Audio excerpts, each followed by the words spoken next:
ela é um movimento, ao mesmo tempo, dialético, polêmico, antagônico. Faz algum tempo, me chamou a atenção uma entrevista dada pela cantora Tereza Cristina, no programa da Rede Vida, Rede Viva, né? Não, Roda Viva, né, o programa. Um dos entrevistadores perguntou-lhe: você consegue separar arte e política? E ela respondeu de imediato com um retumbante impossível. E acrescentou: quando eu pronuncio o nome Francisco Buarque de Holanda, eu já estou fazendo política. Isso é política. Um maravilhoso poder de síntese. Logo me vieram à mente outros questionamentos semelhantes a esse.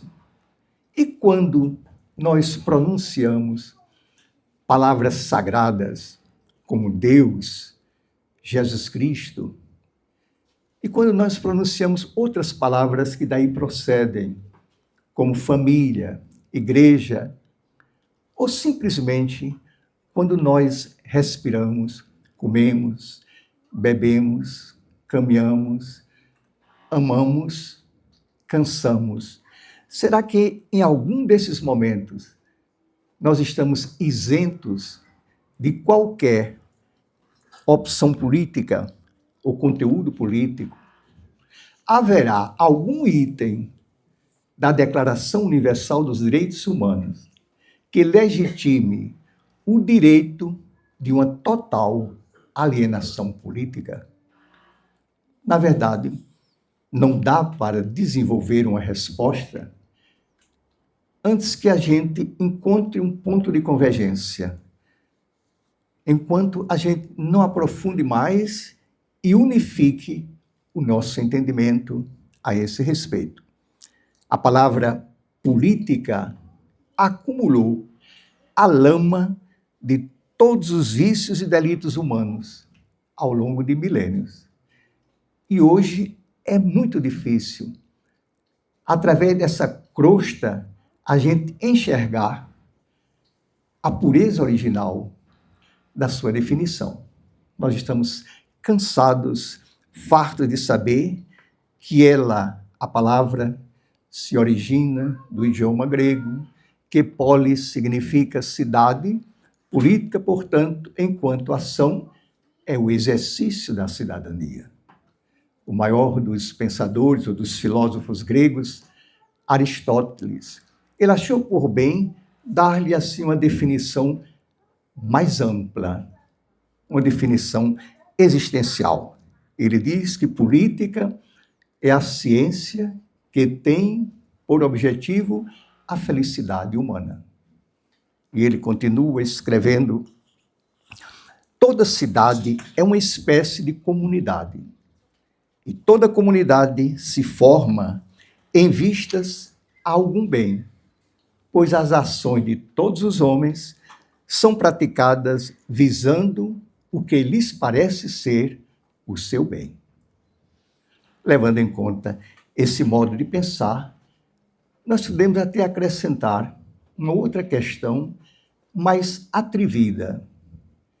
E Deus, por ser Deus, ele age de outra maneira que não seja politicamente? Ninguém melhor para dar a resposta do que o Filho dele, do que Jesus Cristo. Logo virão alguns rebatendo, mas Jesus nunca fez política. Na verdade, ele nunca conseguiu anunciar sua nova doutrina, a não ser nesse prazo curtíssimo de 3 anos. Chegando a esse ponto, as autoridades civis e religiosas o condenaram com uma sentença de teor claramente político. Se esse homem continuar falando, em breve todo o povo o seguirá. É preciso que ele morra, para que não morra, não pereça toda a nação.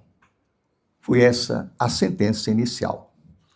Quanto tempo eles o deixariam viver se ele fosse se confrontar de peito aberto contra o poder politicamente constituído e dominante naquela época? O equívoco de muita gente é imaginar que fazer política exige necessariamente fazer discursos ideológicos ou discursos partidários em apoio ou em oposição aos governos vigentes. Há outros critérios para se adquirir um entendimento mais justo. Por exemplo, o critério dos resultados práticos. O que resultou politicamente para o Império Romano da pregação do Evangelho nos anos que se seguiram à morte e ressurreição de Jesus Cristo? O que daí resultou? O que é que tem fortalecido desde então, ainda hoje, o espírito daqueles que precisam de um poder transcendental sobre suas consciências para atuar politicamente? Que ideologia pode se comparar em poder, em força, à fé de quem encontra na sua fé um aval de Deus para atuar politicamente, para fazer suas opções? E assim por diante. A morte de Jesus foi uma decisão política naquela época. Trata-se, portanto, de um fato histórico. A ressurreição de Jesus, aí é uma decisão do Pai do céu. Para todos os tempos, trata-se, nesse caso, de um elemento da fé. E é justamente aí, nesse cruzamento entre os elementos da nossa fé e os acontecimentos da história, é aí que vai se situar, que vão se situar as nossas opções políticas, a nossa luta política, sempre atento àquela exortação de Jesus no Sermão da Montanha. Vocês são luz para o mundo, vocês são sal para a terra. Se o sal perder sua força, se a luz já não acender, não serve mais para nada, a não ser para ser jogado ao lixo e pisado pelas pessoas.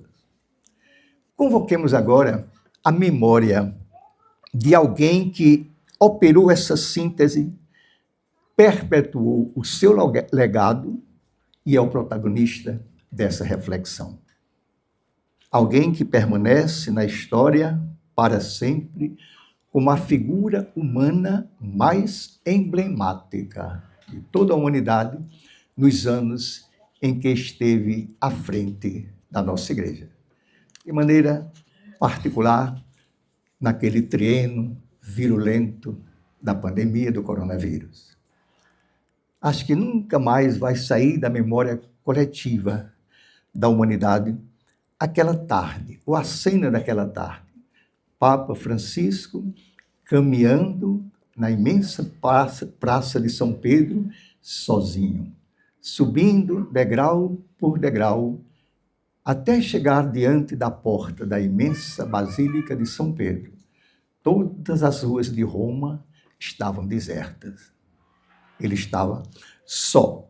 Mas nossos olhos enxergaram, para além desse espaço vazio, nossos olhos enxergaram milhões de seres humanos atentos e ansiosos à espera de uma palavra de conforto do Papa. Essa visão sobrenatural não seria possível se ele estivesse revestido das vestimentas do sumo pontífice, que ele era. Mas não.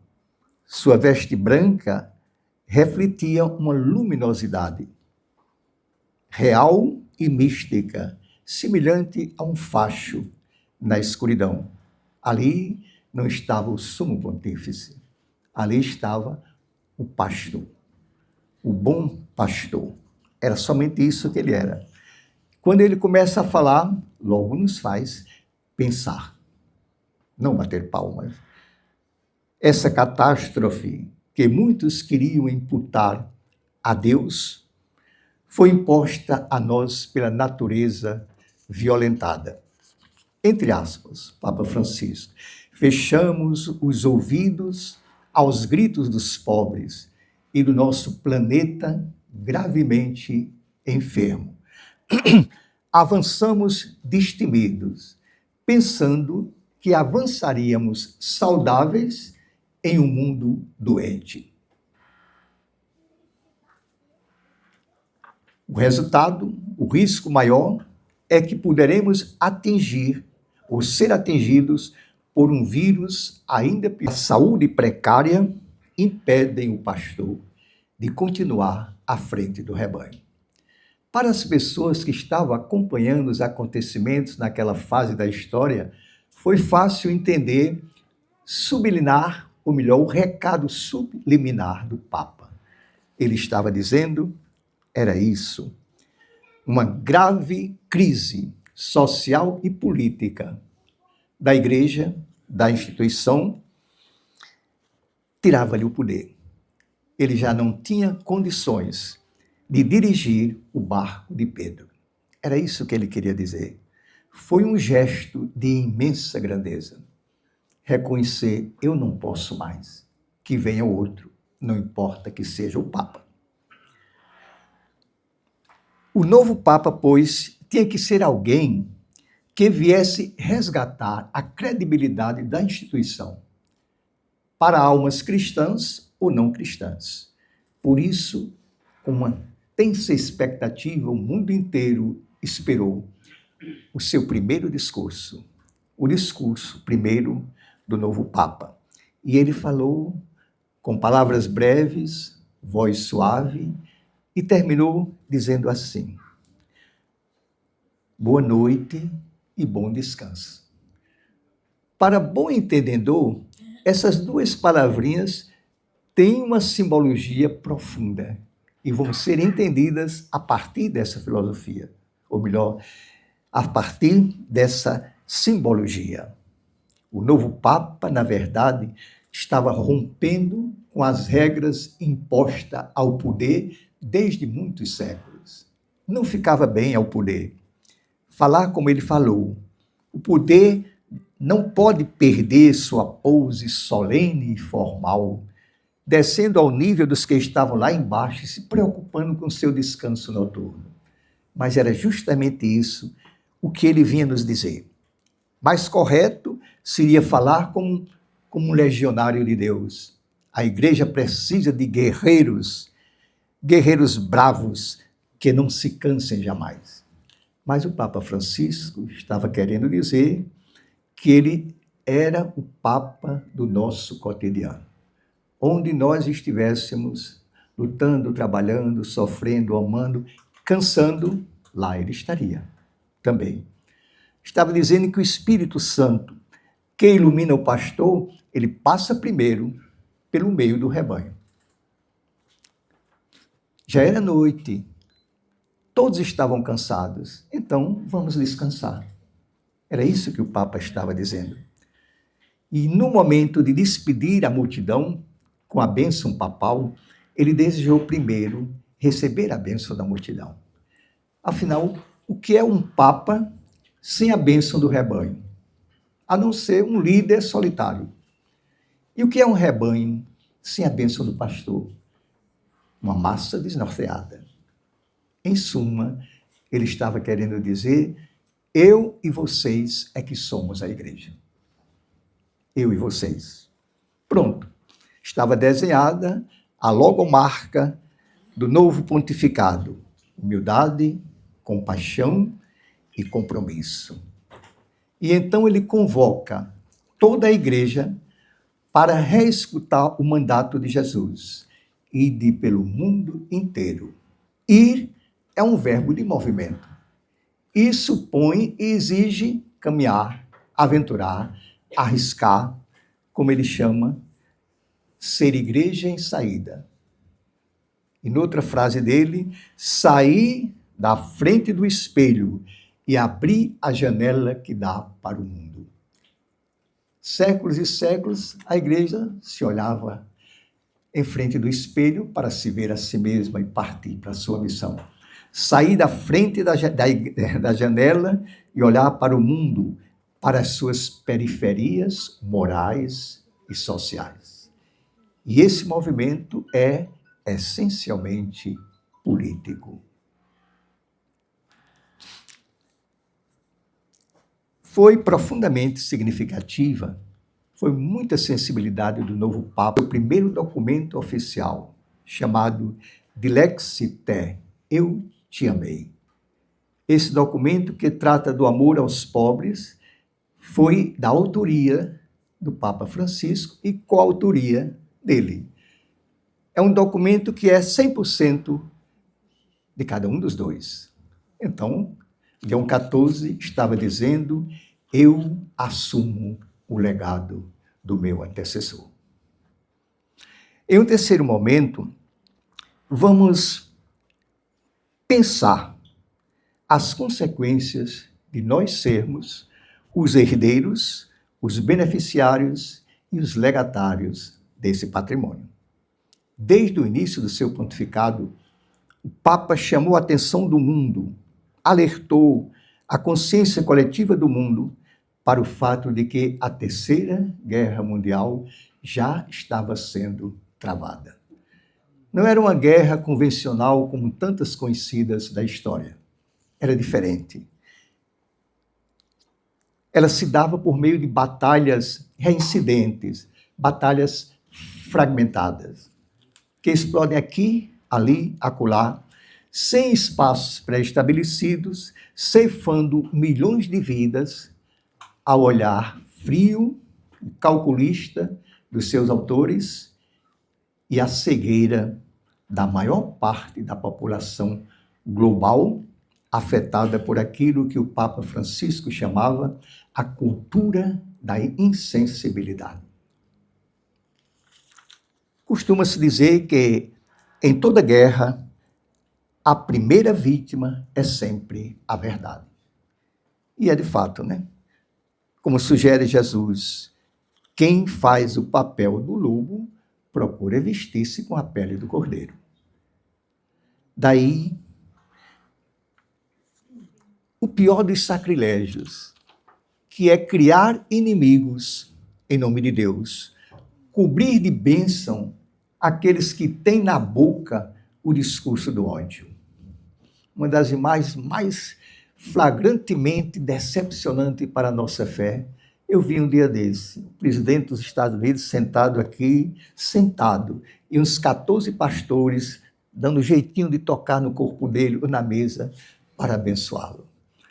Isso me fez tremer, vontade de dizer: onde é que o Senhor estava, Deus, que não fez cair essa mesa, quebrar essa bênção? Pois bem, este será, nesse ano de campanha política, o grande desafio para quem se propõe a batalhar com as armas da fé. Usar as Escrituras para sacralizar mentiras com disfarces de verdade. É o que campeia por toda parte, sobretudo nas redes sociais. Como discernir a verdade da mentira? Mentira agora camuflada com nomes mais palatáveis, né? Fake news, né? Inteligência artificial. Nós precisamos, nesse momento, de peritos na ciência da comunicação, que venha nos proporcionar alguns conhecimentos básicos elementares para não sermos enganados, para não cairmos na fraude. Passados 4 séculos, Nicolau Maquiavel voltou a ser atual, a ser o livro de cabeceira dos políticos, uns para conhecê-lo, outros para adotá-lo. No seu livro Príncipe, ele aconselha o seguinte aos governantes, abre aspas: um governante hábil não pode e não deve guardar sua palavra, sempre que isso seja contrário aos seus interesses. ele precisa ser um perfeito simulador ou dissimulador.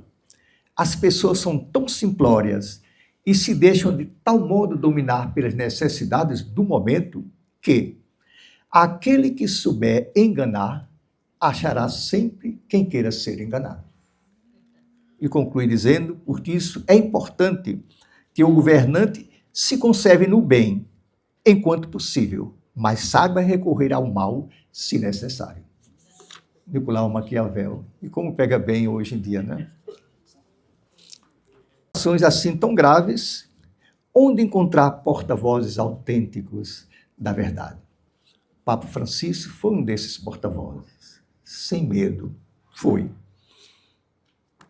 Capaz de abrir as comportas e libertar as verdades aprisionadas. Uma delas, que incomodou muita gente da igreja, foi aquela quando ele disse assim, na sua exortação: prefiro uma igreja suja, empoeirada, enlameada, porque foi às ruas e praças, do que uma igreja limpa, asseada, impoluta, porque se fechou dentro dos templos buscando sua segurança. Papa Francisco.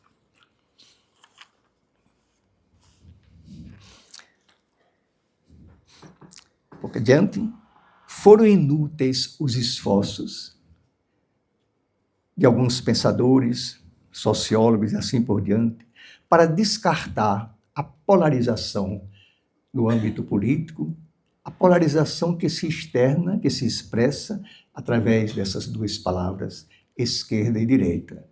E, novamente, esse ano, nós temos que pender ou nos definir por um desses polos.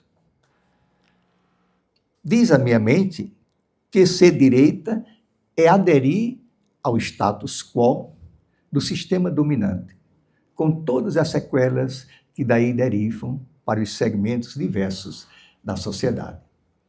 Diz a minha mente que ser direita é adotar a posição contrária, reconhecer que esse sistema é maléfico e que os seus malefícios não são acidentais, são constitutivos de sua natureza, são integrantes inerentes ao seu código genético.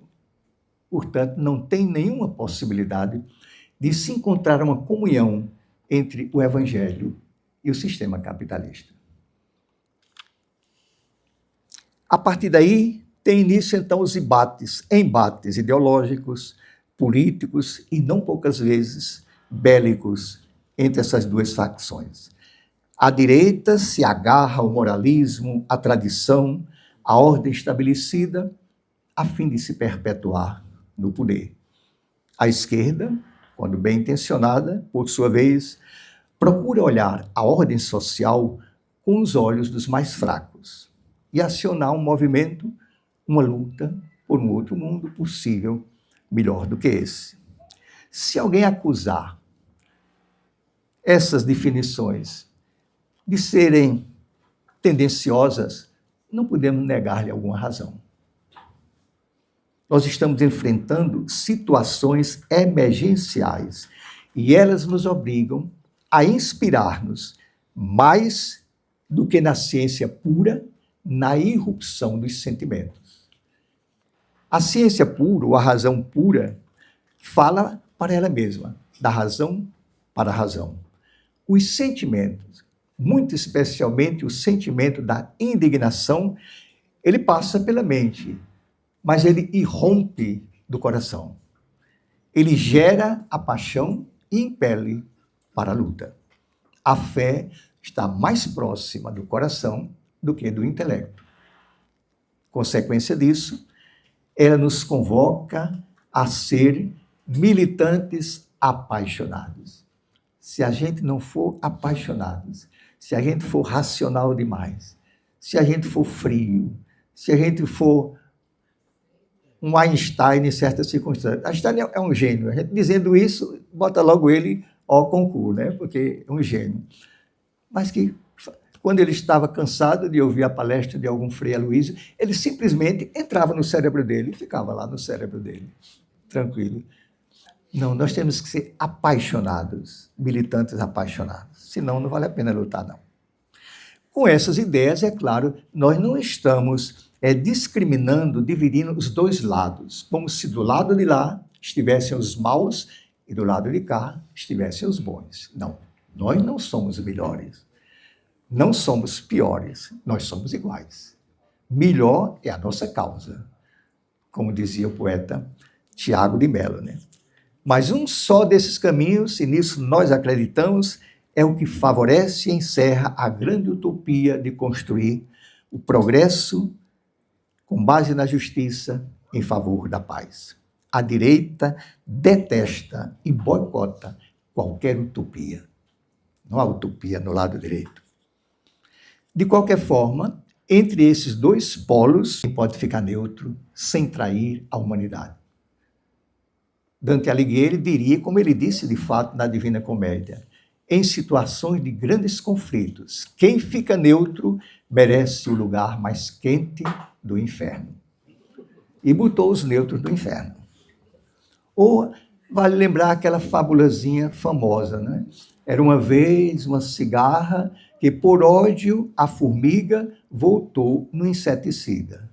Conclusão, pereceram todos, inclusive o grilo, que votou neutro, que votou nulo. Também morreu todo mundo. Pronto. A fábulazinha mereceu palma, o resto do que eu não sei se vai merecer. Essa fábulazinha não é minha, né? Mas mereceu essas palmas. Viva Esopo, viva Fedro, viva esse pessoal que nos dá fábulazinhas. A direita assenta seus princípios sobre o poder econômico. E aí temos que reconhecer. Ela realiza com competência e êxito aquilo que ela sabe fazer de melhor, produzir riquezas. E a seguir, ela fracassa totalmente na tarefa seguinte, que é distribuir riquezas. Essa é a diferença. Como entender, então, esse avanço inexorável da extrema-direita em todos os espaços globais?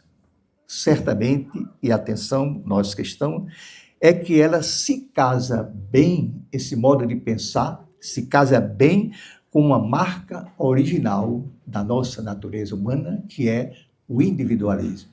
Aquilo que na religião a gente chama de pecado original. Por nascença, somos individualistas. E temos que combater isso a vida toda.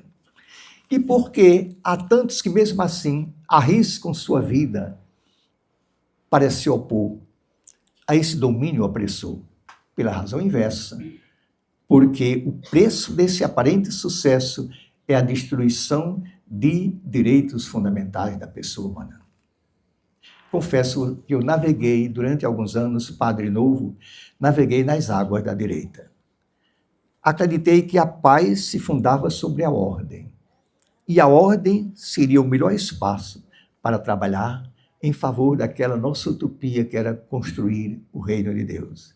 Não me dei conta nessa minha crença que a ordem estabelecida, imposta pelo sistema, não passava da desordem estabelecida.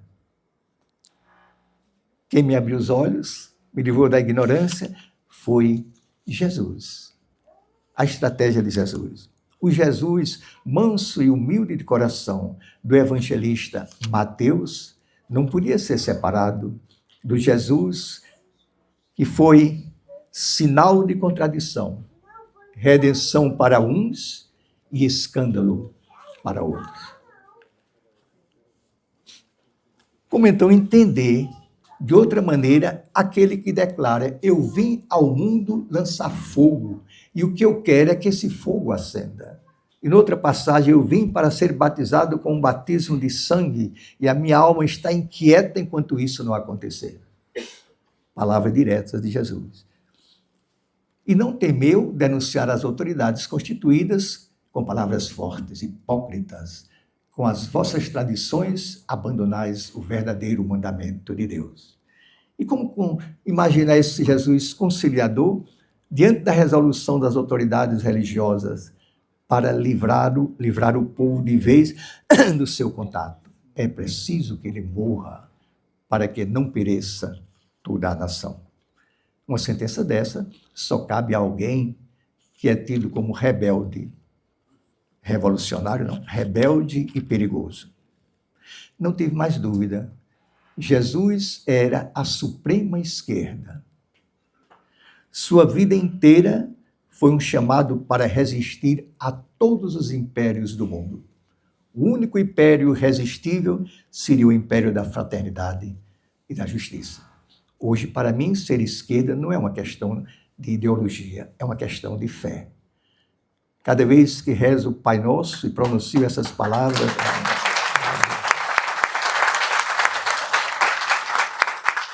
foi empate eu e a fórmula, né? Vamos ver depois quem passa dessa. Quando rezo o Pai Nosso e pronuncio aquelas palavras, o pão nosso de cada dia nos dai hoje, eu me sinto à esquerda. E quando vou às ruas e vejo essa mesma súplica na boca de milhões de famintos, aí eu me sinto convocado para essa luta imensa pela justiça no mundo, né? Por conseguinte, a ponte entre fé e política só pode ser construída com a matéria-prima da verdade, da clareza e firmeza de convicção. Quem crê e faz política com as armas da fé não pode balançar na corda bamba. Para ele vale aquelas palavras do Apocalipse: oxalá fosses quente ou frio, mas porque és morno, nem quente nem frio, eu vou te vomitar para fora da minha boca. Palavra fortíssima. E agora os minutos, quer me dar? Dá para ir um pouco mais? Tá bom, tem. Nessas circunstâncias, como enfrentar esse outro mundo real, onde não há mais distinção entre a verdade e a mentira? Onde os fins justificam os meios. Onde a versão dos fatos é mais importante do que os fatos. Onde não importa se alguma coisa é verdadeira ou é falsa. Se ela favorece aos nossos propósitos, essa é a verdade. Isso é o que importa. Antes de mais nada, é preciso ir a fundo nas causas primeiras que explicam essa total inversão de valores. Faz alguns anos, lembram, um escritor iraniano chamado Salman Rushdie escreveu uma obra intitulada Versos Satânicas. Por conta desse livro, ele passou a ser um fugitivo permanente da morte por decreto de grupos islâmicos. Qualquer pessoa em qualquer parte do mundo estava autorizada a matá-lo em nome de Alá e em nome de Maomé. Tempos depois, em algum dos esconderijos por onde ele andou, ele denunciou a existência de um grave obstáculo, boicotando esforços de quem se empenha pela paz universal. O núcleo desse problema, afirma ele, é a divindade. É um ser supremo chamado Deus. O problema está em Deus. Só que quando a gente lê, sem preconceito, com a mente esclarecida, a obra, os pensamentos dele, a gente vê o quanto existe de sério e desafiador para a nossa consciência esclarecida as suas afirmações. Uma coisa é Deus, outra coisa é o nome que nós damos a Deus. Uma coisa é Deus, outra coisa é o uso que a gente faz do nome de Deus. Nós cristãos temos uma excelente definição. Deus é amor. Mas, nesses 20 séculos, o seu nome tem sido instrumentalizado em favor de objetivos claramente contrários às suas ideias. Assustar crianças, atormentar consciências, manter tiranos no poder, torturar, legitimar guerras, tudo que Jesus expressamente condenou. Frente à perda quase total de referências humanas capazes de manter vivas as suas esperanças, de garantir a sua segurança, o que é que está acontecendo hoje em dia? Grande número de pessoas, multidões, se rendem ao fascínio de líderes paranoicos que se arvoram em novos messias. O sucesso desses líderes está na habilidade de tomar o lugar de Deus, de ocupar para esse povo o lugar de Deus. De alguma forma, para muita gente, Trump é um Deus.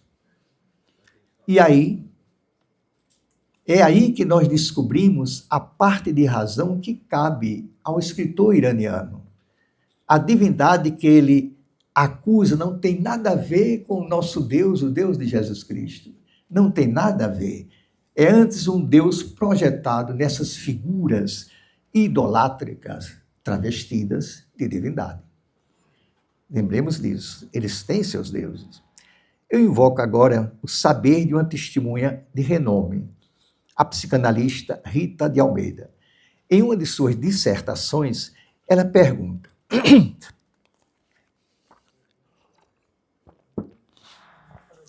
abre aspas. Ela pergunta: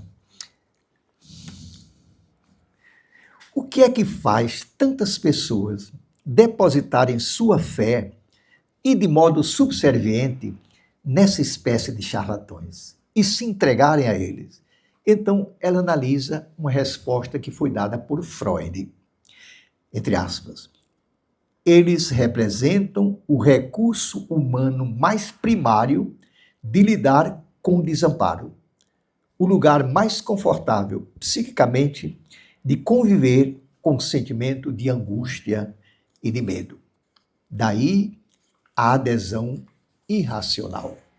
Abre aspas novamente, e ela: não há argumento suficientemente forte para mostrar a verdade a quem não deseja encontrá-la, mesmo que isso signifique um risco de morte. E termina dizendo: pois essas pessoas preferem arriscar-se a uma morte real do que a uma morte subjetiva, que seria esta: ter que admitir que estiveram vivendo uma grande mentira. Essa morte era pior do que a outra morte real. Por trás desses sentimentos se escondem os ideólogos fascistas, prontos a manipular o sagrado com eloquência e eficácia.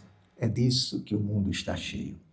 Quem desconfiará da segunda intenção que está por trás da legenda Deus acima de tudo? Quem se lembra que foi a legenda de Hitler em 1940? Deutschland über alles, a Alemanha acima de tudo. E também eles tinham outra legenda que era Gott über alle, Deus acima de todos. É cópia, xerox. Daí se cria um Deus para o Ocidente, outro Deus para o Oriente, um Deus para os brancos, outro Deus para as outras raças, um Deus para a guerra, outro Deus para a paz. E os bilhões de dólares que financiam os genocídios trazem em cada célula essa inscrição: In God we trust. Nós confiamos em Deus. Que horror! Tem hora que dá vontade de perder a fé, né? Mas não é a fé da nossa mãe, dos nossos pais, que era a fé mais pura. É a fé. Eu sei lá que fé é. Sabe? Quem souber, diga depois, tá? Por trás dessas questões, atenção, há uma outra de fundamental importância. Que linguagem usar nesse mundo? Eu me perco em busca de que linguagem eu devo usar para enfrentar esses adversários a quem não importa argumentos racionais. E se eu usar argumentos racionais, eu estou agredindo. Então eles vão começar a gritar. No dia que eu usar um argumento irracional, eles gritam: petista, comunista, venezuelano, essas coisas todas, né? Que significa: não continue, porque você está já me convencendo, e eu prefiro morrer do que convencer. Não posso perder meu Deus, né? Não podemos usar a linguagem da verdade. A verdade é outra, você está mentindo, porque para eles não importa a diferença entre mentira e verdade. Né? Para eles, o seu fim vai justificar seu meio. Vai servir para o meu propósito político, essa é a verdade. Se o meu chefe falou, essa é a verdade. Esse é o drama. Além desses grupos, estamos já perto do fim. Como entender esse aumento extraordinário desses grupos que nós chamamos dessa multidão de gado, né? Gado. Dessa massa irracional e indigesta, constituindo legiões da extrema-direita. como lidar com o meu sobrinho, muito querido, que nunca se interessou por política e de um momento para outro entrou na lista dos legionários de Bolsonaro. Eu fico dizendo, mas meu Deus, como é possível isso? Aí eu encontrei um excelente subsídio para compreender esse fenômeno em um filósofo, pensador, pastor protestante, alemão, que nasceu em 1906 e morreu 39 anos depois, 1945. Ele resistiu a Hitler, resistiu ao nazismo, foi preso e foi executado no campo de concentração. O nome dele é Dietrich Bonhoeffer, um alemão. Durante tempo de prisão, ele refletiu muito, tentando entender como era possível que seus compatriotas alemães estivessem apoiando fervorosamente a Hitler e as suas políticas irracionais e criminosas. Como era possível? Logo o povo alemão, um dos povos mais evoluídos, mais cultos, o povo cheio de grandes músicos, de grandes canções. Como era possível isso? Ele refletiu muito e chegou à seguinte conclusão. Sua conclusão, aí eu tenho que ler um pouco porque é mais dele. Sua conclusão foi a seguinte: os alemães foram vítimas de um fenômeno chamado estupidez coletiva. Estupidez coletiva. Então ele escreveu um ensaio longo e profundo sobre a estupidez coletiva, para explicar todo esse fenômeno. Segundo ele, a estupidez não tem uma causa psicológica, mas sim sociológica. Daí ela é contagiosa. A estupidez de uma pessoa precisa da estupidez de outra pessoa. É como uma espécie de feitiço, né? Constituído por palavras de ordem, que se apodera das massas. Você vai ver pessoas muito inteligentes que em determinado momento se comporta de maneira estúpida.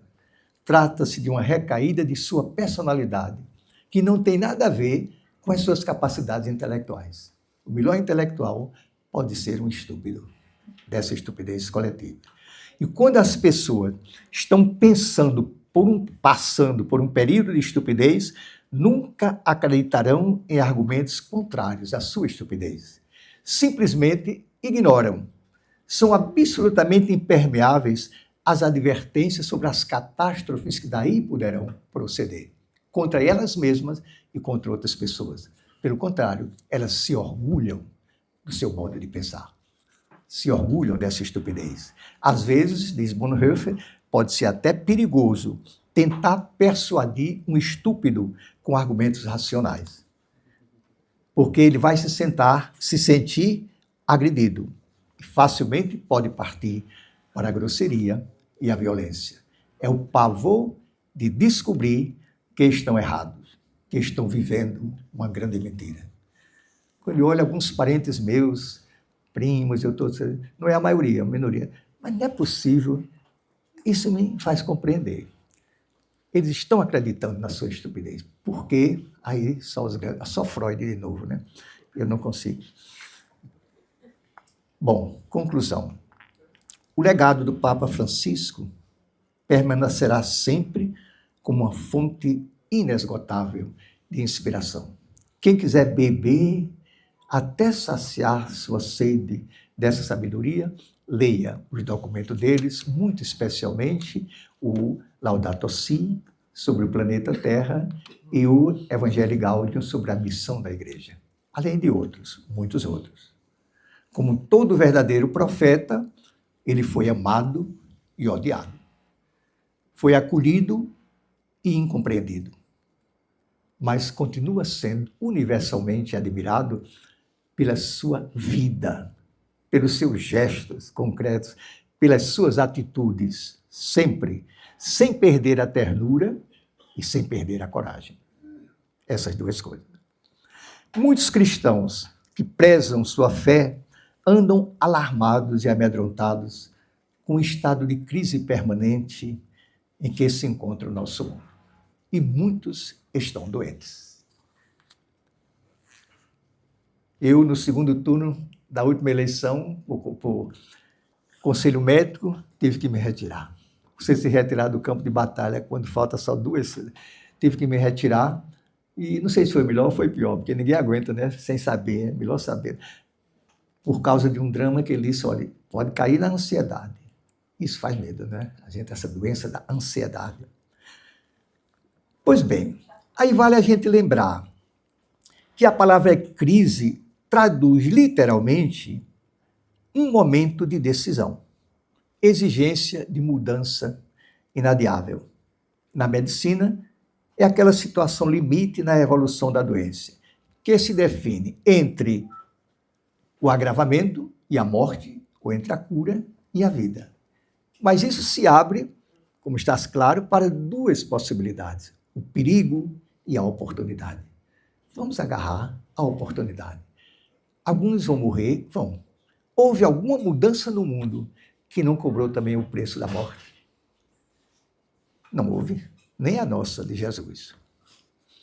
Por isso, a crise, a palavra contém também em sua etimologia o verbo acrisolar, que significa aperfeiçoar. Haveria muito mais razões de nos assustar se nós tivéssemos de reconhecer o contrário. Em meio às grandes turbulências do mundo hoje, graças a Deus, a nossa igreja caminha tranquilamente, pacificamente. Isso ia significar que ela caminha paralelamente, que ela caminha alheia ao mundo, na contracorrente. Seria a mesma coisa que dizer isso. A crise só chega ao fundo do poço quando nós reagirmos como os 3 macaquinhos budistas. Fechar os olhos, tapar os ouvidos e calar a boca, né? Aí os macaquinhos provocadas pela crise é a estagnação causada pelo conformismo. Papa Francisco disse em um dos seus discursos, neste momento histórico, Jesus nos convida a lançar as redes em águas mais profundas, confiantes em que Ele que é o Senhor da história. Guiados por Ele, nós podemos discernir o horizonte para onde nos encaminhar. E a seguir, Ele nos adverte, no sentido de que a mais perfeita organização não produz resultados se não for nutrida e acionada pela paixão. Nós que cremos temos que ser, sobretudo, militantes apaixonados. Aí valem para nós aquelas palavrinhas que ele jogou na mente e no coração dos jovens quando esteve no Rio de Janeiro. E disse assim, tenham coragem de ser felizes, sejam revolucionários, conservem a esperança, acolham a surpresa de Deus e vivam na alegria. Finalmente, nós lembramos que nós somos também herdeiros e tomamos parte na imensa sabedoria de toda a história, antes de Cristo, depois de Cristo, em milhões de anos. Há séculos atrás, o filósofo Platão, grego, escreveu assim, o que faz o barco navegar não é a vela enfunada, é o vento que ninguém vê. Para a nossa fé, a nossa garantia de vitória, o que faz a gente caminhar, esse vento que ninguém vê é a nossa fé. Ou como dizia São Paulo, a vitória que vence o mundo é a nossa fé. Muito obrigado.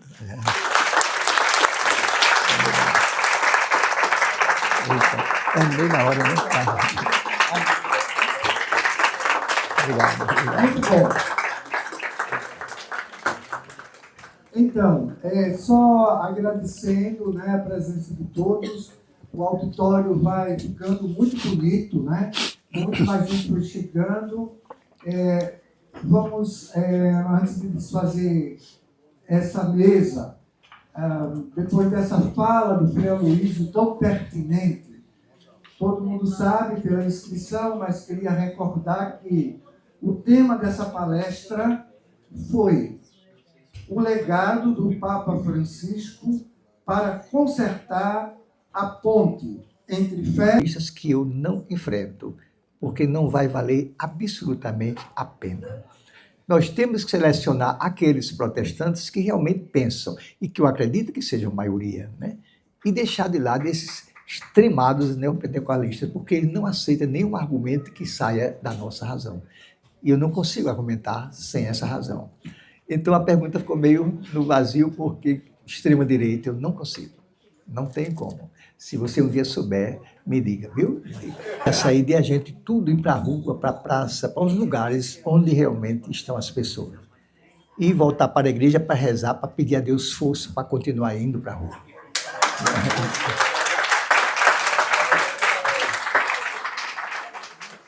Agora eu queria agradecer, né? É uma honra assim, a gente poder ser ouvido, que começa a dar sentido à vida da gente. Eu sou padre há uma porção de tempo, e hoje, de vez em quando, eu digo, meu Deus, aí agora, para que é que eu sou padre? E vocês estão me dando a resposta. Muito obrigado.